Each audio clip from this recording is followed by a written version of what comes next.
The starship Perseverance dropped out of faster-than-light travel with a soft hum. Captain Park stood at the bridge window, his hands clasped behind his back. Before him floated the largest structure humanity had ever seen. Nexus Prime, the capital station of the Galactic Coalition. It was a ring of metal and light, spinning slowly against the backdrop of 1,000 stars.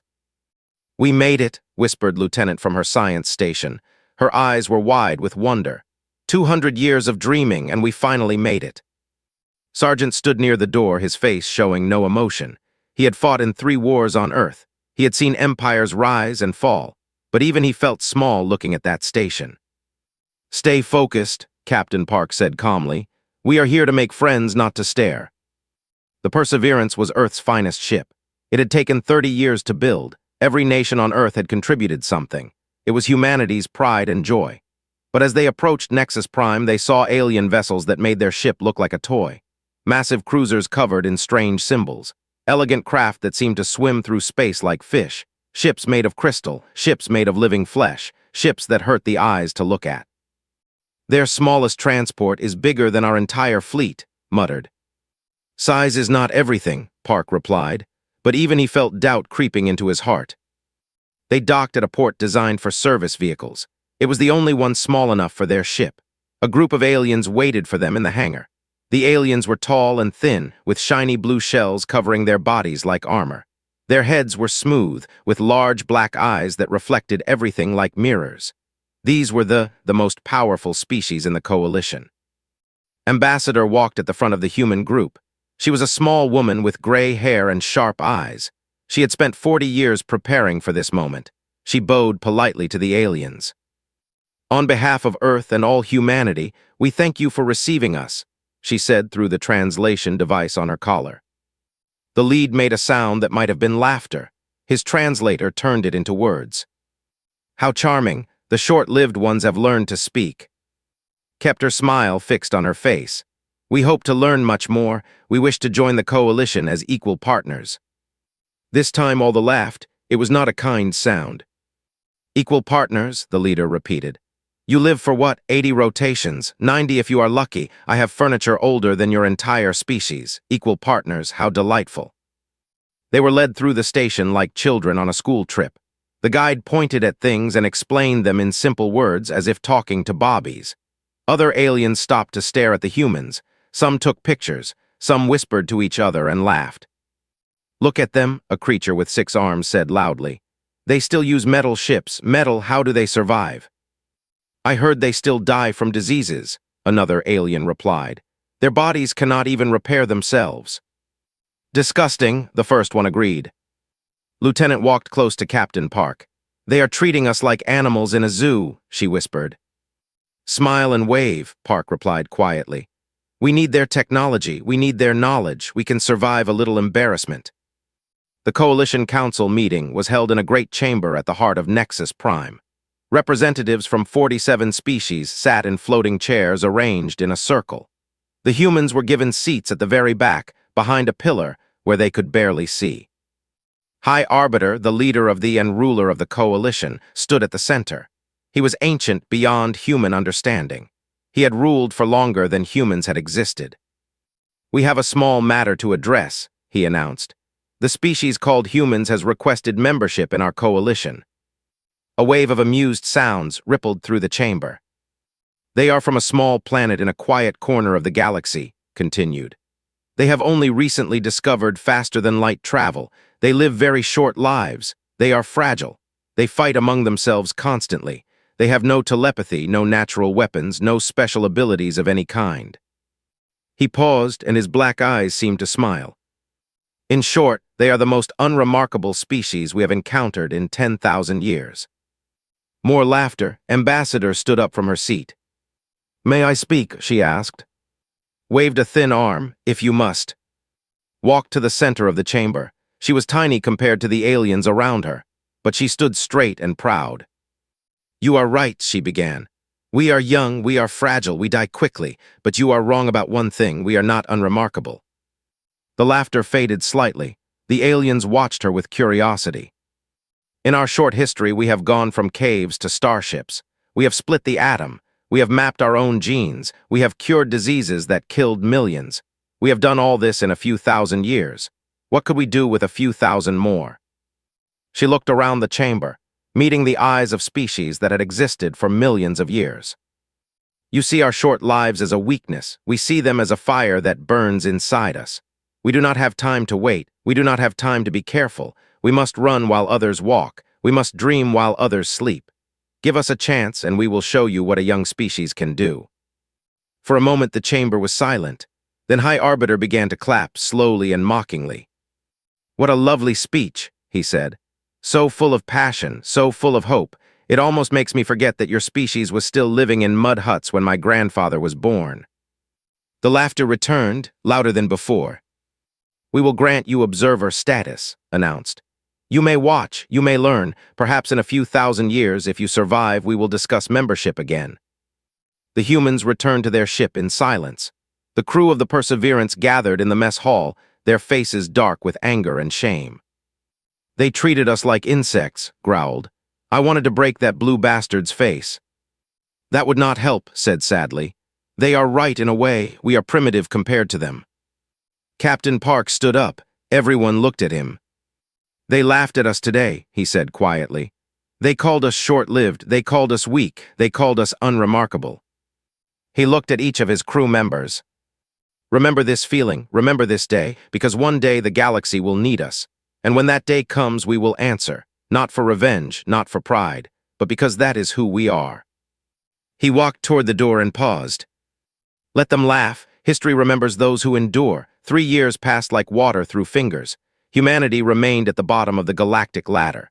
The humans on Nexus Prime were given jobs that no other species wanted. They cleaned waste systems. They carried cargo. They served food in alien restaurants. They were servants in a galaxy that saw them as clever animals. Lieutenant refused to give up. She had earned permission to use the Coalition's long-range sensors, though only during the hours when no important species needed them. That meant she worked in the middle of the night, alone in a cold observation room, staring at data that no one else cared about. On one such night, she found something strange. The readings came from the edge of the galaxy, where stars grew thin and darkness ruled.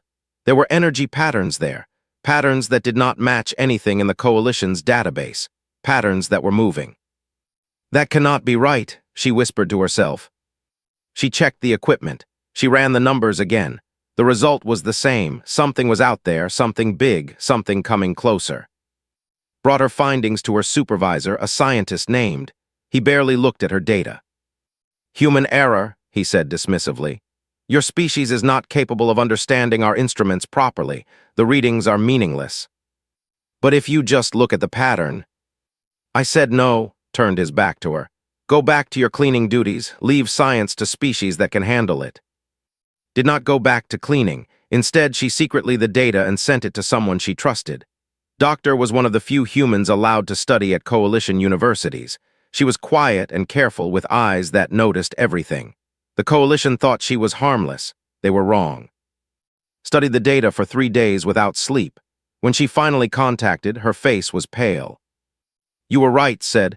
"There is something out there, and it is not just moving, it is hunting."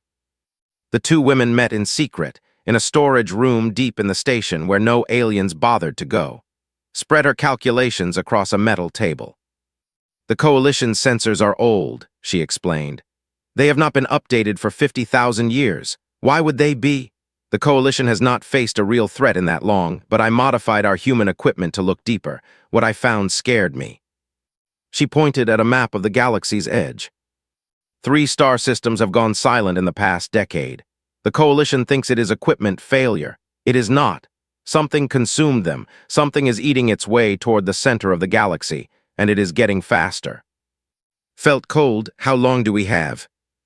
At current speed, maybe 50 years before it reaches Coalition space. But it is accelerating. If the pattern continues, we might have 20 years, maybe less. We have to tell someone. Who will believe us? They already think we are stupid. Thought of Captain Park. He had been promoted to Admiral now, commanding a small fleet of human ships that patrolled the galaxy's least important regions. He was far away, but he had never stopped preparing for trouble. "I know someone who will listen," said. Admiral Park received the message on his flagship, the Resolution. He was older now, with gray in his hair and lines on his face. But his eyes were still sharp, and his mind was still clear. He read the data 3 times. Then he called his senior officers together. "We have a problem," he said simply. "A big one." Meanwhile, Doctor decided to take a risk. She requested a meeting with the Coalition Science Council. It took weeks of begging before they agreed to give her 5 minutes. The council chamber was filled with the greatest scientific minds of 47 species. They looked at the small human woman with bored eyes. "Thank you for your time," began. Her voice trembled slightly, but she forced herself to continue. "I have discovered evidence of an extinction-level threat approaching Coalition space." She showed her data. She explained her calculations. She described the dark patterns at the galaxy's edge. When she finished, there was silence. Then High Arbiter, who had come to watch the entertainment, began to laugh. "The paranoid fantasies of a mayfly species," he said. "Your kind has existed for a single heartbeat of cosmic time, and you think you can see dangers that we have missed for millions of years." Other aliens joined his laughter. "Our sensors show nothing," a scientist said. "Our databases contain no record of any such threat. Your data is flawed, your conclusions are wrong, this meeting is over." Was escorted out of the chamber. She returned to her small room and cried. But her message had reached Earth. Admiral Park had made sure of it. In secret shipyards hidden in asteroids, human engineers worked day and night. They built new ships, not elegant ships like the Coalition made, ugly ships, brutal ships, ships designed to take damage and keep fighting, ships with weapons that could adapt and change. Human scientists studied every war in their history. They learned from every defeat, every victory, every desperate last stand. They designed armor that could repair itself, guns that could switch ammunition, shields that could change frequency. "The Coalition builds for beauty," Admiral Park told his engineers. "We build for survival. There is a difference." On Nexus Prime, Sergeant trained in secret. He had gathered other human soldiers, men and women who had been laughed at and dismissed. He trained them in combat techniques that aliens had forgotten existed. Hand-to-hand fighting, guerrilla warfare, how to win when you were outnumbered, how to survive when everything was lost. "The aliens have not fought a real war in 100,000 years, told his soldiers. "They have forgotten what it means to bleed. We have not. When the darkness comes, we will be ready." The years passed. The shadow at the edge grew closer. The Coalition continued to laugh at humanity. They did not notice that the humans had stopped trying to impress them. They did not notice the quiet preparations happening in every human settlement across the galaxy. Ambassador, now old and tired, visited Admiral Park on his flagship. "They will not listen," she said sadly. "I have tried everything. They are too proud, too old, too certain of their own power." Park looked out the window at the stars. "Then we prepare alone," he said. "When the storm comes, they will have no choice but to turn to us." "And will we help them, after everything they have done?" Park was silent for a long moment. "Yes," he said finally, "because if we become like them, we will have lost something more important than the war." Far away at the edge of everything, the darkness continued its march. Stars blinked out one by one, like candles dying in the wind. The devouring was coming, and the galaxy, fat and lazy after of peace, had no idea what was about to hit it.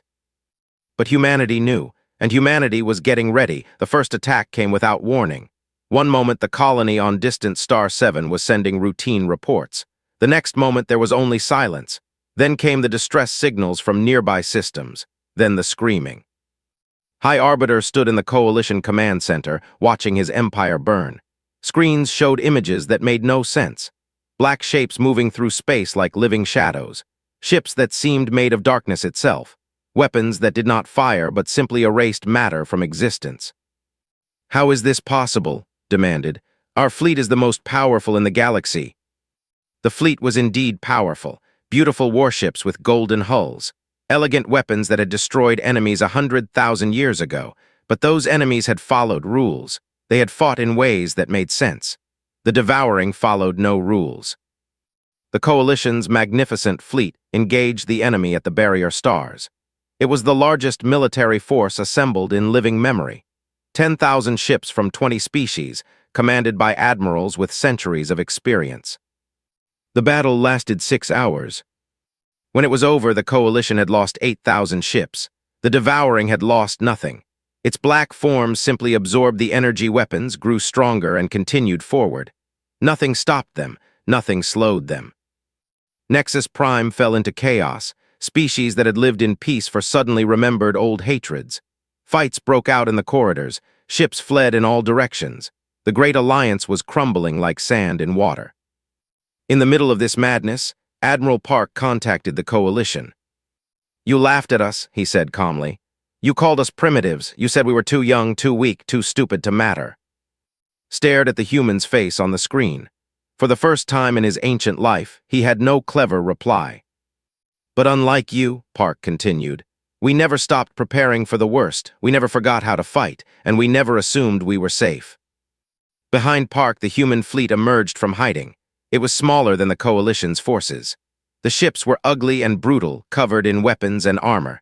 They looked like they had been built for war, not for display. "We are coming to help," Park said. "Not because you deserve it, but because it is the right thing to do." Admiral commanded the first human expeditionary force. She was a woman of 50 years, with short gray hair and eyes like steel. She had spent her entire adult life preparing for a war that everyone said would never come. Now it was here. "All ships attack Formation Delta," she ordered.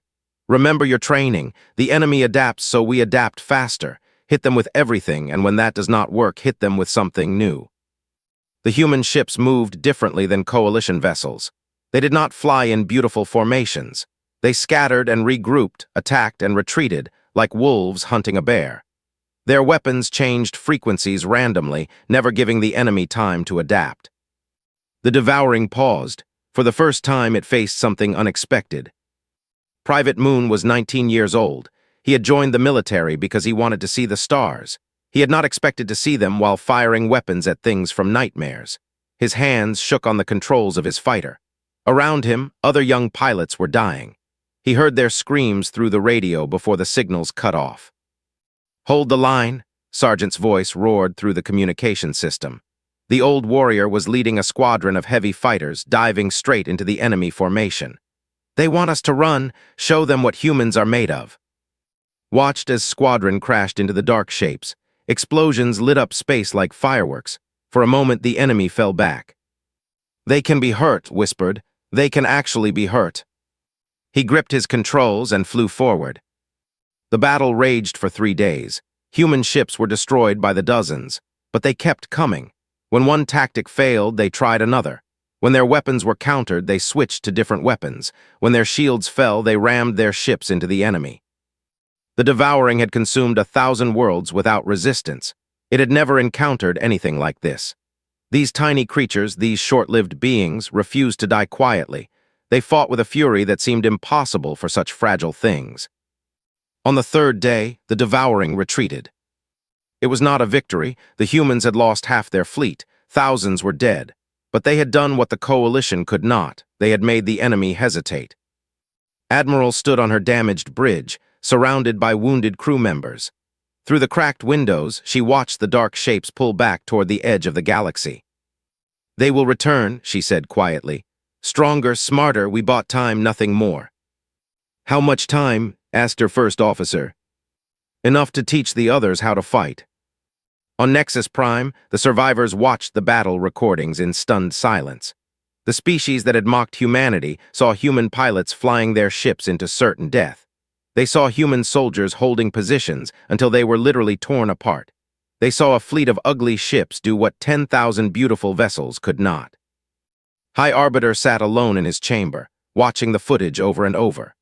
On the screen, a human pilot named flew her damaged ship directly into the mouth of a devouring vessel, triggering her reactor at the last moment. The explosion created a gap in the enemy line that let 50 coalition refugees escape. She had been 23 years old. Her life was over in a flash of light, and in that flash she had saved more lives than had in his entire ancient existence. For the first time in a million years, the High Arbiter of the Galactic Coalition felt something he had forgotten existed. Shame. Back on the human flagship, Private Moon sat in the medical bay. His left arm was broken. His face was covered in burns, but he was alive. So many of his friends were not. Admiral Park visited him there. "You fought well," Park said. Looked up with hollow eyes. "We lost so many people." "Yes. Was it worth it?" Park sat down beside the young man. "When I was your age, the aliens laughed at us. They said we were nothing. They said we would never matter." He put a hand on his shoulder. "Today, we showed them what nothing can do. Your friends did not die for nothing. They died to give the galaxy hope. That is worth everything." Nodded slowly. Tears ran down his burned face. "We are not done yet, are we?" he asked. "No," Admiral Park replied. "This was just the beginning. The real war is still coming, and when it does, we will need every soldier we have, including you." Straightened up despite the pain. "I will be ready, sir." Park smiled sadly. "I know you will. That is what makes us human." Outside, the stars continued to shine. But somewhere in the darkness, the Devouring was watching, learning, preparing. It had underestimated humanity once. It would not do so again. The race for survival had begun. Word spread across the galaxy like fire through dry grass. The humans had fought back. The humans had made the Devouring retreat. The humans, those laughable creatures with their short lives and crude ships, had done what the mighty coalition could not. Messages flooded into human communication channels. Species that had once refused to speak with humanity now begged for help. Worlds that had closed their doors now threw them open. The change happened so fast that it made heads spin. On Nexus Prime, Ambassador faced the Coalition Council once more. But this time, no one was laughing. The chamber was half empty. Many representatives had fled to distant corners of the galaxy, hopping to hide from the coming storm. Those who remained looked at the old human woman with desperate eyes. "We were wrong," High Arbiter said. The words seemed to cause him physical pain. "We ask for your help." Stood in the same spot where she had been mocked 3 years ago. She remembered the laughter. She remembered the shame. She could refuse. No one would blame her. She took a deep breath. "You measured us by hours," she said. "You forgot that those who live briefly learn to fight harder for every moment. We will not abandon you, because that is not who we are." The relief in the chamber was like a wave. Representatives wept. Some fell to their knees. The galaxy had found its hope. Admiral Park took command of the combined defense effort. It was a strange sight. Human officers teaching alien crews how to fight. The aliens had superior technology, but they had forgotten how to use it for war. They had forgotten the basics that humans learned as children. Lieutenant led a team of scientists working on new weapons. She studied the Devouring's biology, looking for weaknesses. After weeks of research, she found something. "The Devouring is not a machine," she explained to the military council. "It is alive. It thinks, it learns, it adapts, but like all living things, it can be poisoned." She showed them a small device, no bigger than her hand. This emits a frequency that disrupts the Devouring's cellular structure. It will not kill them, but it will hurt them. It will slow them down, and if we can slow them down, we can destroy them. Doctor had been working on another problem. The Devouring communicated with itself across vast distances. If the humans could understand that communication, they could predict its movements. "I cracked their frequency," announced. "I can hear them talking to each other." "What are they saying?" Park asked. His face was troubled. "They are confused. They have never encountered resistance like this before. They are arguing about what to do next." "They argue like people." "They are not mindless, Admiral. They think, they feel, they fear." She paused. "And right now, for the first time in their existence, they are afraid of us." The training camps were brutal. Human instructors pushed alien soldiers until they collapsed, then pushed them harder. The aliens complained at first. They were not used to such treatment. But when they saw human soldiers training alongside them, working twice as hard, they stopped complaining. Sergeant led the ground combat training. His methods were harsh but effective. "You have been peaceful for 100,000 years, he told a group of soldiers. "You have forgotten that the universe is not peaceful. It is a hunter, and if you do not learn to hunt back, you will be eaten." He threw one of them to the ground, then helped him up. Again. They got up and tried again. He failed, threw him down once more. Again. This continued for hours. By the end, the was bruised and exhausted. But he had learned something. He had learned that he could survive more than he thought. "You are stronger than you know," told him. "All of you are, you just forgot. We are here to help you remember." On a world called the Devouring had left survivors trapped in ruins. The Coalition considered them lost. Admiral Park ordered a rescue mission anyway. Sergeant led the ground team. They landed in the middle of a nightmare. The sky was black with devouring spores. The ground was covered with the bodies of those who had not escaped in time. But somewhere in the wreckage, life signs were still showing. "Move," ordered. "We have 3 hours before the main force arrives." They fought through streets filled with dark creatures, lost count of how many he killed. His soldiers fell around him, but the survivors kept moving. They found the refugees hiding in a collapsed building. 300 aliens from 5 different species, all of whom had once looked down on humanity. "Why," one of them asked as helped her onto the rescue ship. "Why did you come for us?" Looked at her. She was like the ones who had laughed at humans on their first day at Nexus Prime. "Because you needed help," he said simply. The refugee stared at him. She did not understand. Her people had never helped anyone without expecting something in return. "Thank you," she whispered. "Save it," replied. "Thank me when we win this war." High Arbiter requested a private meeting with Admiral Park. They met in a small room on the human flagship, far from the crowds and cameras. Looked older than Park had ever seen him.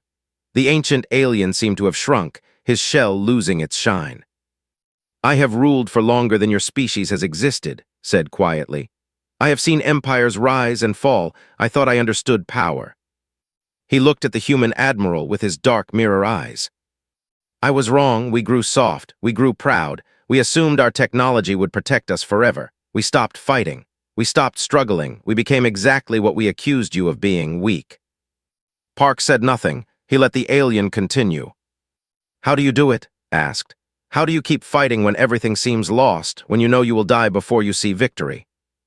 Park thought about the question for a long moment. "Because we have always been losing," he finally said. "Every generation of humans has faced extinction, disease, war, disaster. We have been on the edge of death since we first stood up and looked at the stars. We never learned to accept it, so we never stopped fighting against it." He looked at with something that might have been pity. "You have been safe for so long that you forgot how to struggle. We never had that luxury. Our weakness is our strength. Our short lives make every moment precious. That is what you missed when you looked at us. You saw our deaths. You did not see how we live." Was silent for a long time. "Can we learn?" he asked finally. "Can we remember how to be strong?" "You can," Park said, "but it will hurt. Growth always does." The old alien nodded slowly. For the first time, he saw humans not as primitive creatures to be mocked, but as teachers to be respected.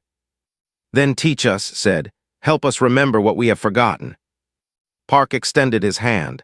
It was a human gesture, one that had never seen before. He stared at it in confusion. "You take it," Park explained.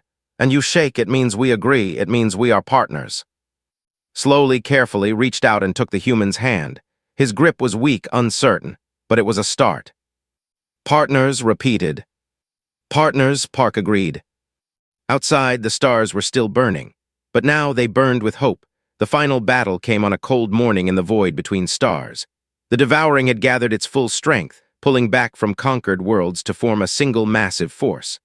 At its center floated the core entity, a moon-sized consciousness that controlled all the others. If the core died, the Devouring died with it. Admiral stood on the bridge of her flagship, looking at the tactical display. The enemy force was larger than anything they had faced before. Behind her, a combined fleet of 47 species waited for orders. Humans flew alongside. Old enemies fought as brothers. The galaxy had finally learned to stand together. "This is it," said quietly. "Everything we have done leads to this moment." She opened a channel to all ships. "Soldiers of the Coalition, humans, aliens, today we are one people with one purpose.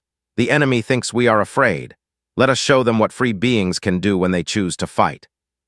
The fleet surged forward. The battle was unlike anything in history. Ships from 100 worlds crashed against the black tide of the Devouring. Lieutenants' frequency weapons screamed through space, disrupting enemy formations. Doctor called out enemy movements before they happened, reading their communications like an open book.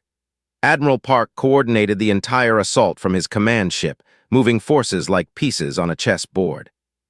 But it was not enough. The Devouring adapted.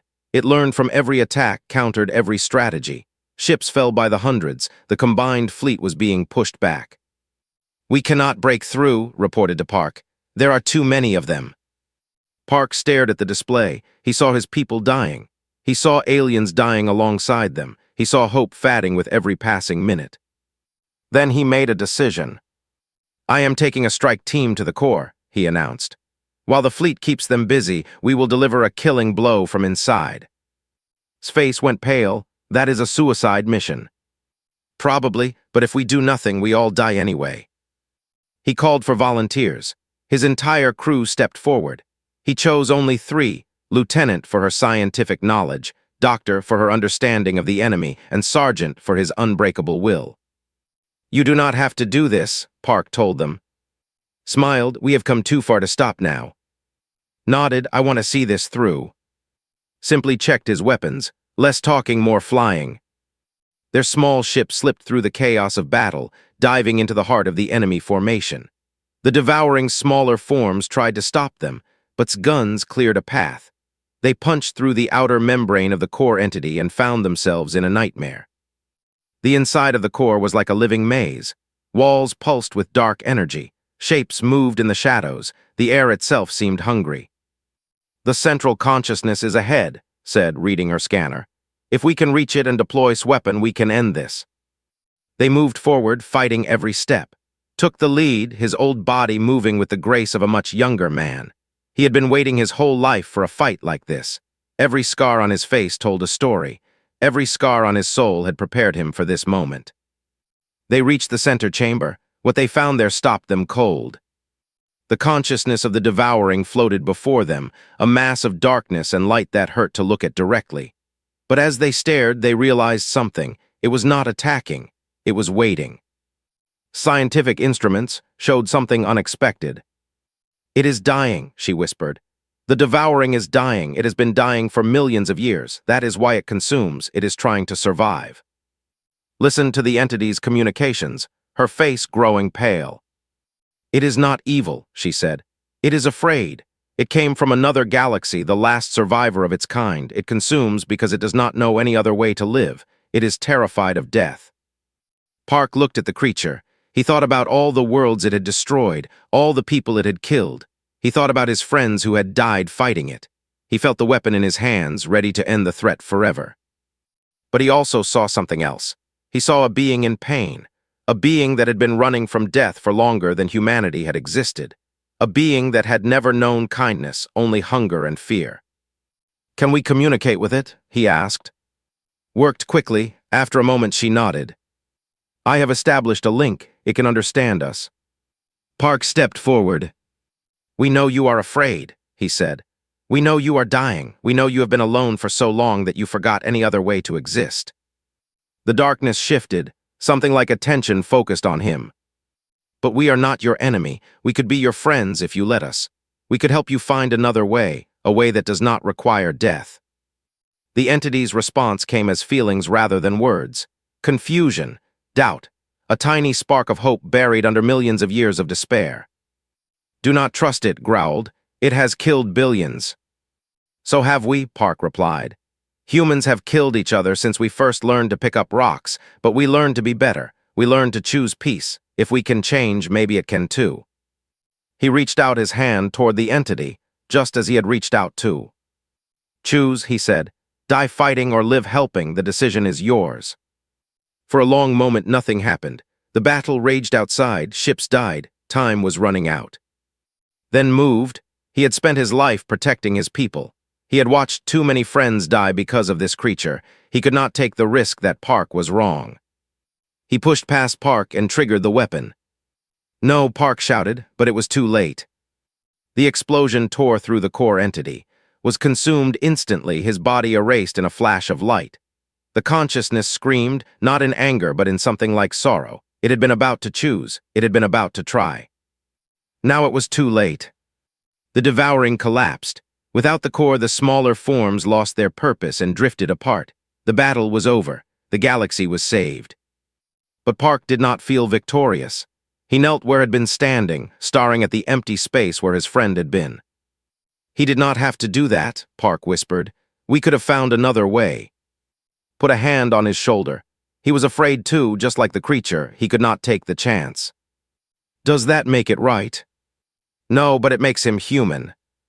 50 years passed. The galaxy healed. Species that had been enemies became partners.